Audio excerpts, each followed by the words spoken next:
Hey everybody, my name is Tom and I am a Master Action Learning Coach with the World Institute for Action Learning.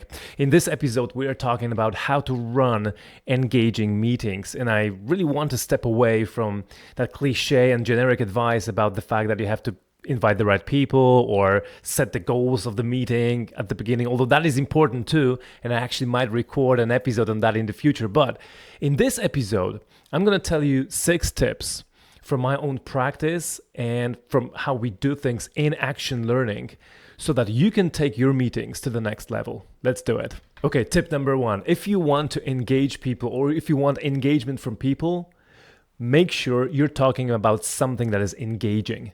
Think about the content of your meetings. Are they engaging? If it's not engaging, don't expect engagement, as simple as that. For example, we run action learning sessions the following way.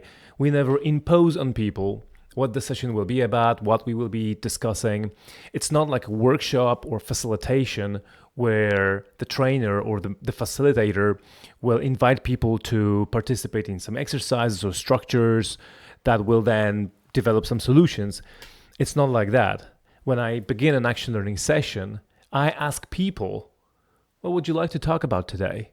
What are some important and urgent issues that need discussion?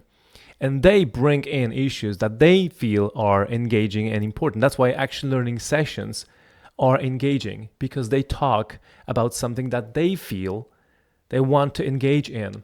There are so many meetings that are run and in which people participate partially or not at all, and they just log into Microsoft Teams or Zoom or Google Meets, whatever platform they're using, and the meeting is just running and they're doing something else because they are supposed to be in that meeting, but it's totally not engaging. So ask yourself this question: is the content of the meeting that I run actually engaging for those people? If you're not sure, ask them.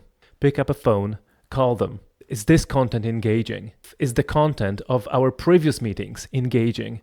You can ask that question in your next meeting and ask about previous meetings, or maybe next meetings, or maybe future meetings, or maybe ask them what would be engaging for them. What would they like to talk about? Tip number 2, tell people about what will happen. If you tell people what will happen during the meeting, they will create some sort of a plan, a schedule, format in their mind of this meeting, and they will know that, for example, this part is going to be followed by that part and then followed by another part. So if you know you have to discuss a certain number of things in the meetings, tell them right at the beginning. The structure of this meeting is as follows. We're going to devote 10 to 15 minutes discussing this one. Then we're going to move on to this one, and then we're going to move on to that one. If you do that, you're doing one more thing that is crucial. You're letting them know you know what you're doing, that you will be in control of time and the structure of this meeting.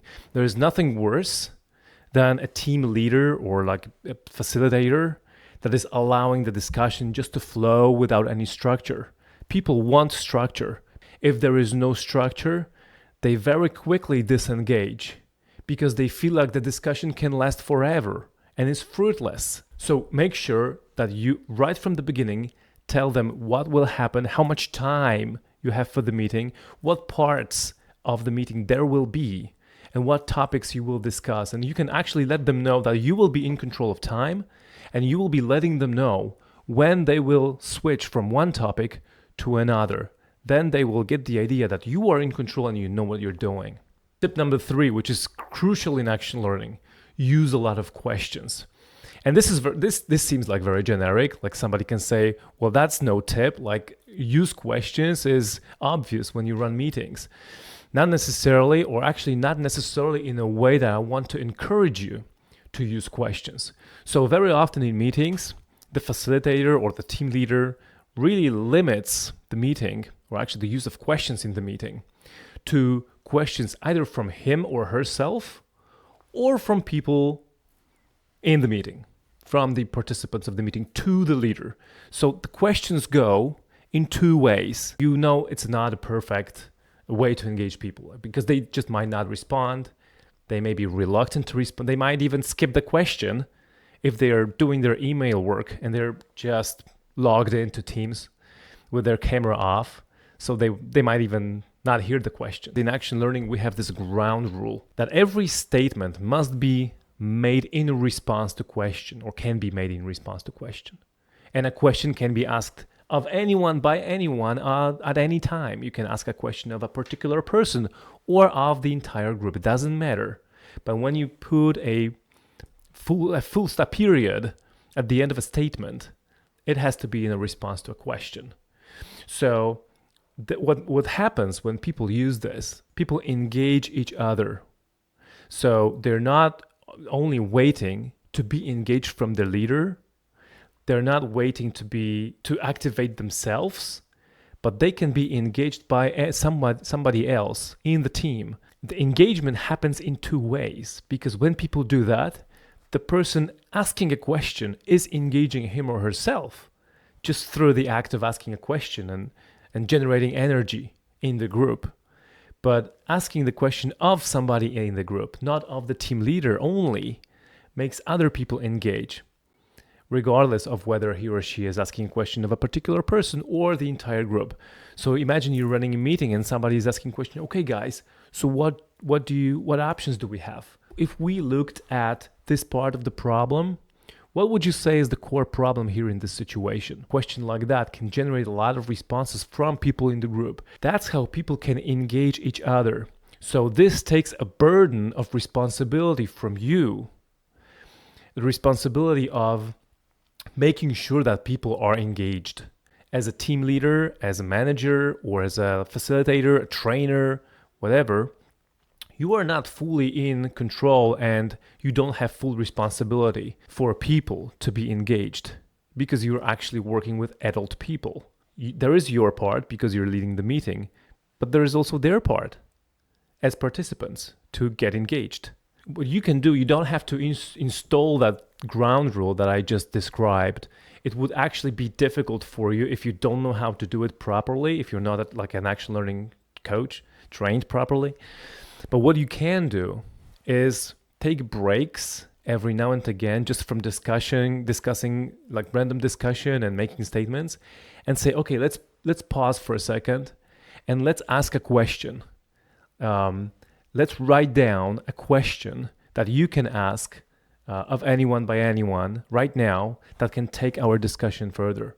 You can make a short introduction to such an intervention saying, okay, so we've had a lot of statements so far, a lot of opinions, a lot of perspectives. Thank you for that. But now let's try to analyze the situation more, or let's try to launch our creativity and ask a question right now that can take our work further.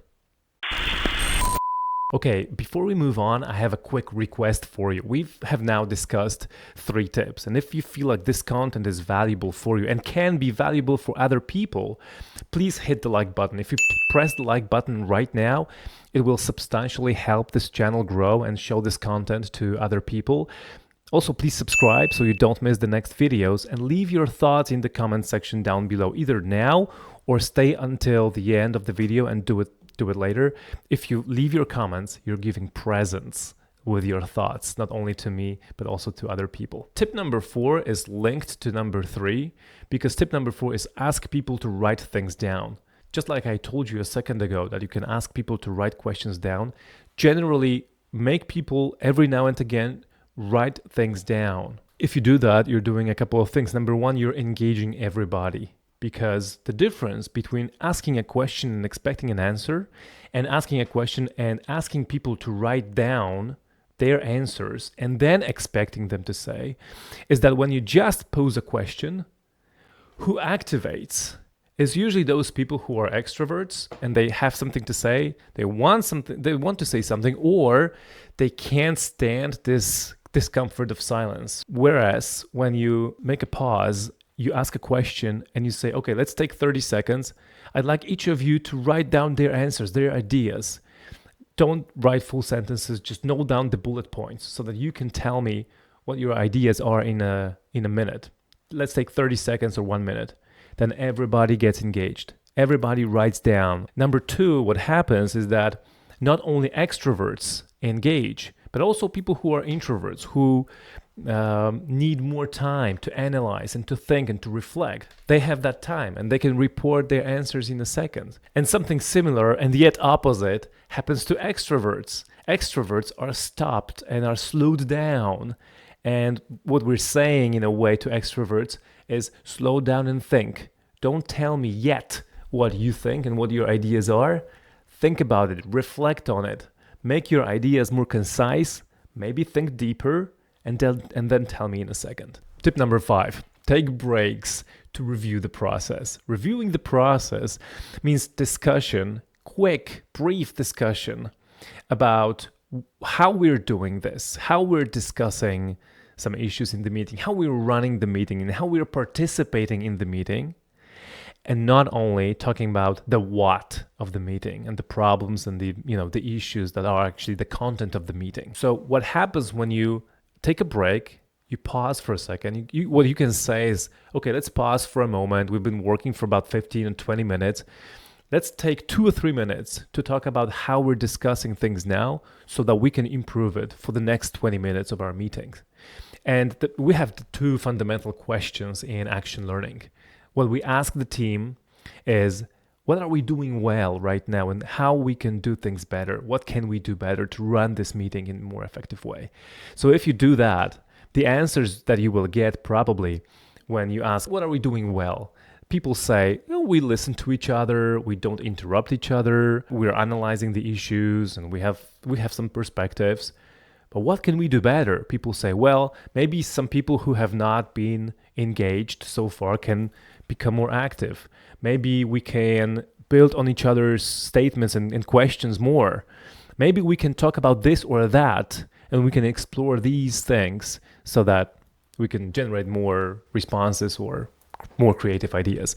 So what happens is that people share their opinions about what is working well, which means also sharing their perspectives about what they're appreciating in the meeting, what is good, what they're expecting of the meeting to continue, or from the people to do more in the meeting. But they're also sharing their perspectives about what can be changed. And that happens very seldom in meetings, if ever, that people share their views on the process and not only the content. And then final tip, give people clear instructions as to what they are supposed to do in the meeting. Very often people are not engaged because they are not sure what they are supposed to do. For example, you're asking a question, and then some participants are not quite sure whether they are supposed to answer that question or somebody else. Is that a question to the entire group, to everybody, and everybody should relate? Or is this a question to a particular person? I don't know, so I'm just not responding because I'm not sure. That's how I do not engage. If you tell exactly what people are supposed to do, they will know, and it will be a lot easier for you to get engagement and for them to participate in a way that you are expecting. For example, you can say, okay, I have this question for you, and I would like everybody to answer. And the question is as follows. What ideas do we have, blah, blah, blah. And then you say, okay, I'd like you to note down the bullet points of your ideas and then report in a second. That's very clear instructions. People know what they're supposed to do. And then you can say, okay, I sent this email to you a week ago. I just thought about it, that there's this diagram in that email. I'd like each of you to go to that email right now, or here's the link to that diagram. Please click on it right now and have a look, because I will have a question for you in a second. These are very clear instructions, and it's a lot easier for people to follow, to be with you, if you tell them what they are supposed to do in that meeting. Okay, thanks very much for active participation in this video, at least in your mind, but please remain active and leave your comments, leave your thoughts in the section down below. Remember that if you leave your comments, you're giving presents, not only to me, but also to other people who are watching this video. And also, share this episode, put it on Facebook, on LinkedIn, where other people can see it, and maybe you can spark a discussion on this topic in your own community. And I will see you soon in the next video.